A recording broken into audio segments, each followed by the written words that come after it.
Pavasaris sāksies, ne? Beidzot.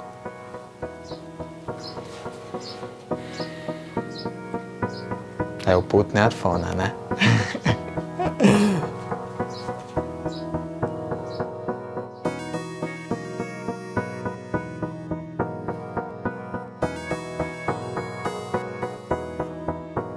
Principā autobuss iet līdz Koknesei.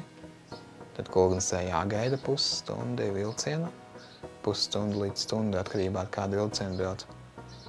Un tad ir vilcienā jākāp iekšā un tagad jau jaunās sistēmas, speramies uz to Eiropu, bet, tikai vizuāli laikam kaut kāds pogas ielikts jāspiež, lai durvis atvērtos.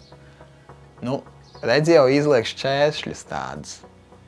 Es jau nezinu, te jau redzēs. Pagaidām jau viens vēl neesmu bijis tā, ka esmu pie vilciena, tad jau būs jāsper gan jau pa pogām, jābojā. Dzelzceļa inventārs. Kur es tikšu ārā, cik viņš ilgi apstājās? Viņš kaut kādas 10 sekundes apstājās, tad nospied, ja neviens nenospiež, viņš iet tālāk. Speciāli kaut kādos trolejbusos brauc un sniegājuši sviests kaut kāds. Tu jau nevari piecelties un aiziet braucošā jau pie durvīm. Man uzreiz tas līdzsvars, Bet, jācīnās tāpat. Man patīk slēpot.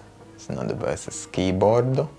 Cik nodarbojos, bet, cenšos daudz maz braukāt uz kalniem un slēpot Latvijas. Un tā vēl, ko man patīk, man vēl patīk skriet. Skrienu. Šādi tad, bet, pēdējā laikā tā mazāk.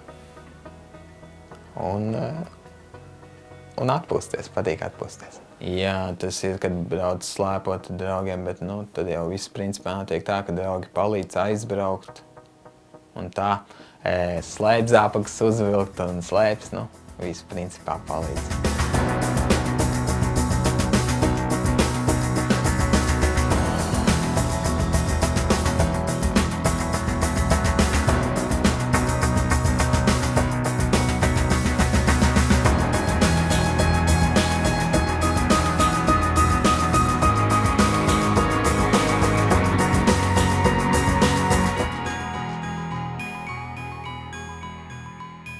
Pašlaik man izglītība ir vidusskolas. Un cik man ir gadu? Gadu man ir 22, bet drīz jau būs 23. Skolas gaids, foršs.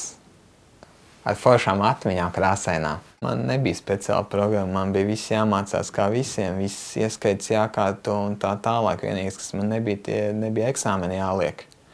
Bet tā viss bija tas pats, kas visiem. Jāraksta ieskaits. Vienīgais es varēju, es tā retāk apmeklēju skolu, tā. Tik, cik varēju, jo vienkārši man tā tolta un viss, un skolā uz vietas jau nebija, kas palīdz, un tad mājās, tad vajadzēja, un tā. Jā, par 75 Latviju nepēdīs. Cik tas sanāk? 30 dienas, 5 Latviju tikai pusdienas kaut kāds. Vispār. Pusmēnesis pāēdis, otru pusi ar nabi ierauts staigā. Neesmu sapņojis par savu minimālo algu. Jo lielāks skaitlis, jo labāk, protams. Tas arī. Mājās tagad, ja man būtu tāda iespēja, tad, lai, gan jau kādas 300 latus vismaz. Tas vismaz minimāli. Bet, tā es domāju, es neesmu tā interesēs, cik tur tās algas ir un tā tālāk. Nezinu, šogad atkal jāmēģina laikam iestādīt augstskolā. Budžets vietas ir samazināts, bet, varbūt tās, ka paņem. Jo es jau biju ar dekānu tur parunāties, bet, dekāna kungs nebija atsaucīgs. Jā? Jā, vispār. Vēl viens sižetu varētu uztaisīt. Ja vajag filmēt, jums zvanīt. Jo aiz manis var diezgan daudz safilmēt. Kas Latvijai gadā ir nofinansēt 10 invalīdus augstskolē.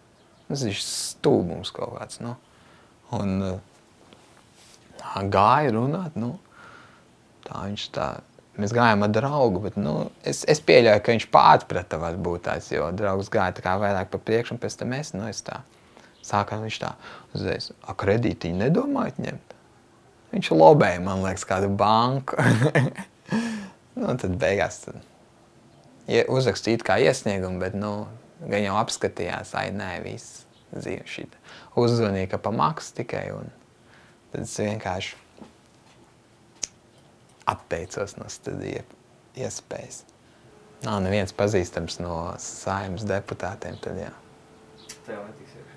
Un dzīvot arī būtu vieglāk, ja būtu pazīstami. Būtu, kas vismaz pastumtu tribīnēs, ka vajag invalīdiem drusku pielikt.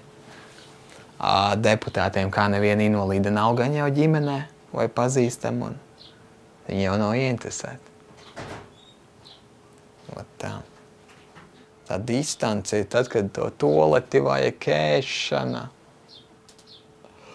Jo, kad studēju, tad jau 12 stundas bez toletes un bez ēšanas. Nu, principā es vairāk sev izdarīju pār nekā iegūju no tām studijām, un tad beigās jau viss domāju. Labāk tomēr, nu, nevajag. Beigās vēl kaut kāda slimības parādīsies. Kuņģi sabeigs. Kā Latvijā man bija tās slēpošanas bagāža, jā, bet, nu, viss, jo es tur slēpoju, tad, nu, tā paslēpot aizbraucu. Un it kā vienu koferu uzliek, labi, tas ir atmaksāts jau biļetēm. Tagad kaut kāds viņi ierauga, laikam, kad slēpošanas zābaki, jo man slēpošanas zābaki un slēps bija atsevišķos somās. Viņi ierauga, ka tas slēpošanas zābaki. Viņi saka, par šito būs jāpiemaksā. Es saku, tas ir man inventārs, nu? Nu, tad viņi saka, nu labi. Kā man bija Norvēģijā, es uz lidošanu uz Latviju, es galvenais stājas viņiem uz vietas prasīju. Es nemaz nezināju uz to lidostu un neprasīju par to palīgu. Es uz vietas uzreiz sarunāju, ka man vajadzēs palīgu. Viņš tā, ok, labi, nu viņš noprasa, kas tev ir, nu tieši. Un tad viņš tā, es saku, nu man vajag to koferu, rokas bagāžu uz lidmašīnu. Viņš saka, ne, mēs tuliņās uz tā trapa un kopā ar lielo bagāžu. Un es tā prasa, par to nav jāpiemaksā. Viņš saka, nē, nekādas problēmas, izbaudu lidojumu, viss ok. Un man neko nevajadzēja, nu nekāds cilvēks. Redz, Latvijā uzreiz tev vajadzēs piemaksāt par šito čalīti. Jo, ja tu kaut kādā laimes zemē kaut kādā Zviedrijā tiec un tev tur maksā, nu, tad vari kādu brīvdienu lidot uz Latviju un atpūsties Latvijā, bet, nu, mums pējām jāiztiek 75 latiem, ja nemaldos, jā, mēnesī, kas ir vienkārši, nu, traģiski.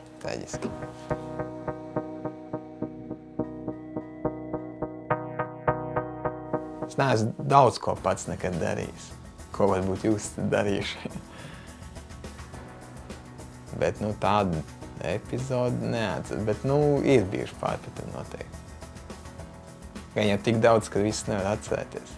Tos jau labāk ir aizmirst, lai nav pēc tam jādomā, ka, nu, lai kaut kādas depresijā tevi ieved un tā tālāk.